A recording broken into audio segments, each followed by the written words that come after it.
আমাদের কুষ্টিয়া মুক্তটা আমাদের দীর্ঘদিন স্থায়ী হলো না। 15 দিন পরে 15ই মার্চ এপ্রিল আমাদের কুষ্টিয়াকে আবার ওই পাক বাহিনীর দোসররা সহ আক্রমণ করে আবার দখল করে নিল।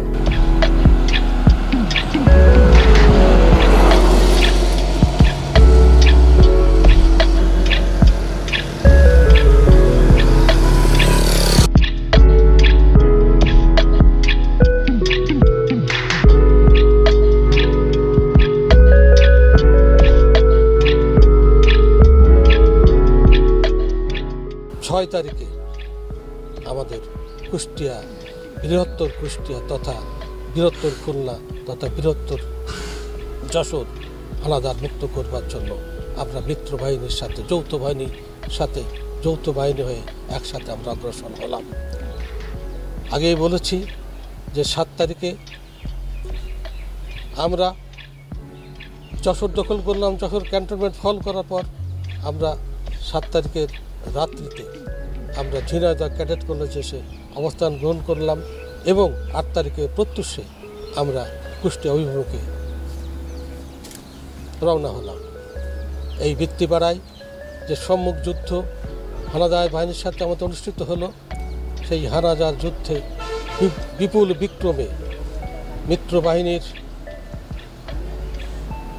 সদস্যগণ, মুক্তিবাহিনীর সদস্যগণ তাদের বীরত্ব দিয়ে, দেশপ্রেম দিয়ে এই যে 7 ব্রিগেড, একটি ব্রিগেড এবং পর্বতকারে আরও 4টি ব্রিগেড এসে এই সম্মুখ যুদ্ধে অংশগ্রহণ করেছিল।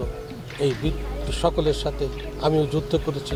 7 ব্রিগেড হেডকোয়ার্টার থেকে আমি মুক্তিবাহিনীর উদ্দেশ্যে আমি যুদ্ধ পরিচালনা করেছি। আমি আহত হয়েছি, একটি শেল এসে আমার ঘাড়ে পড়েছিল। আমি ভ্রাম্যমাণ মেডিকেল হসপিটালে আমাকে ভর্তি করা হয়েছিল, সেখান থেকে আমাকে ট্রিটমেন্ট দেওয়া হয়েছিল।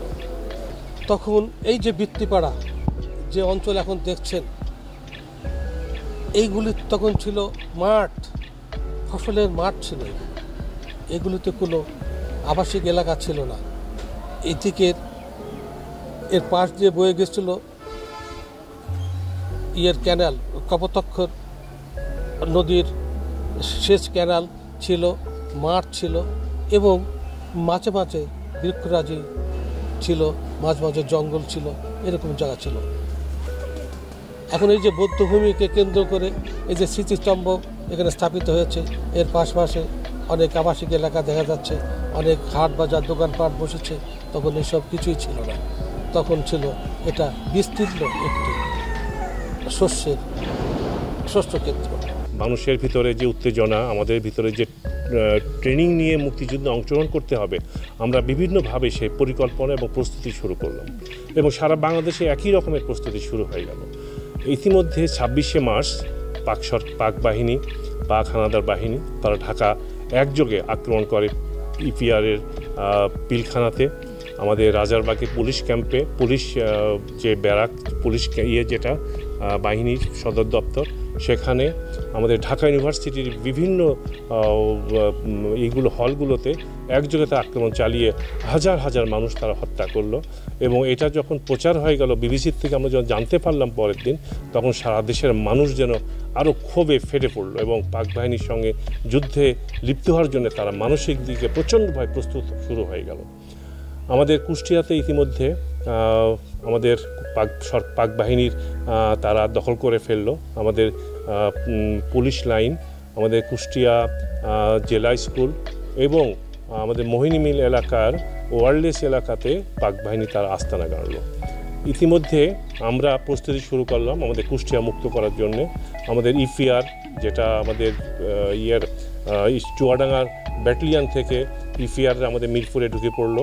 আমরা পুরাদতে একটা গ্রুপ তারা অপেক্ষা করতে লাগলো এবং আনসার, পুলিশ সহ সমগ্র জনতা তাদের লাঠিসোঁটা বল্লম নিয়ে তারা প্রস্তুতি নিয়ে তারা 30শে মার্চ সকালে কুষ্টিয়া ভোরবেলায় আক্রমণ করলো। সেদিন সারাদিন যুদ্ধ চলল। সেই যুদ্ধে সন্ধ্যার ভিতরে কুষ্টিয়া যে সেনাবাহিনী যে তার আস্তানা গেড়েছিল পুরাটা তারা পর্যদস্ত হলো, তাদেরকে আমরা হত্যা করলাম, তাদেরকে আমরা বিতাড়িত করলাম এবং তারা একটা গ্রুপ তারা যশোর ক্যান্টনমেন্ট ফিরে যাওয়ার পথে ঝিনাইদহের আগে একটা অ্যাম্বুশ রোডের উপরে অ্যাম্বুশ করে তাদেরকে প্রায় 2-3টা গাড়ি ওখানে মাটির নিচে ফেলাই দিয়ে তাদেরকে হত্যা করে। ইতিমধ্যে আমাদের কুষ্টিয়া আমাদের দখলে এসছে, কুষ্টিয়া মুক্ত হলো, কুষ্টিয়ার মানুষ তারা উজ্জীবিত, আন্দোলিত এবং তারা আনন্দে আত্মহারা যে পাক বাহিনীকে আমরা পরাস্ত করতে পেরেছি। কিন্তু আরও অনেক ইতিহাস বাকি সামনে ছিল, যার জন্যে আমাদের সেই মুক্তিটা, আমাদের কুষ্টিয়া মুক্তটা আমাদের দীর্ঘদিন স্থায়ী হলো না। 15 দিন পরে 15ই মার্চ এপ্রিল আমাদের কুষ্টিয়াকে আবার ওই পাক বাহিনীর দোসররা সহ আক্রমণ করে আবার দখল করে নিল এবং এই দেশের সাধারণ মানুষ কিন্তু এই মুক্তিযুদ্ধে নিজেরা জড়ায় পড়ল এবং এটা মুক্তিযুদ্ধটা একসময় জনযুদ্ধে রূপান্তরিত হলো। এটা পৃথিবীতে বিরল যে সাধারণ মানুষ তার দেশ স্বাধীন করার জন্যে তাদের লাঠিসোঁটা নিয়ে যা পারছে তাই নিয়ে শত্রুর মোকাবেলা করেছে। এটা আমাদের জন্য বড় প্রাপ্তি ছিল। পাশাপাশি মুক্তিযুদ্ধ আমাদের যখন শুরু হয়ে গেল, আমরা তখন বিভিন্নভাবে আমরা পাক বাহিনীকে আমরা তাদেরকে অতর্কিত হামলা করে তাদের দোসর এবং পাক বাহিনীকে আমরা ব্যতিব্যস্ত করে ফেললাম। এটা দিয়ে আমাদের মুক্তিযুদ্ধের গেরিলা যুদ্ধ শুরু হয়ে গেল। কুষ্টিয়ার এদিকে এই সাইডে যারা যারা ছিল, যে যেখানে ক্যাম্প ছিল সেই সব ক্যাম্পে খবর শুনে আসি এই রোডে তারা পজিশন নেয়। আমরা এই রোডে পজিশন নিয়ে এক পর্যায়ে তুমুল আকারে যুদ্ধ শুরু হয়। সেই সময় আপনার সকাল 8:30 কি 8টা বাজে, যাই হোক আমার খুব একটা খেয়াল নেই, যাই হোক সকালবেলা সেই সময়তে শুরু করিয়ে 12:30 পর্যন্ত এখানে যে কী নৈরাজ্য আর কী যে হয়েছিল সেই জিনিস আপনার গুলি বুঝনি যাবে।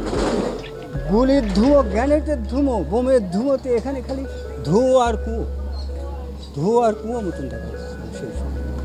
এবার চরম আকারে যখন ফাইট শুরু হয়, ফাইটই আপনার পাক মিলিটারি এখানে পরে আমরা নিলাম যে এখানে প্রায় 50, 51, 53 জন পাক মিলিটারি মারে এবং 11 জন মুক্তিযোদ্ধা মারে, আর যুদ্ধ আহত হয় বহু কিছু।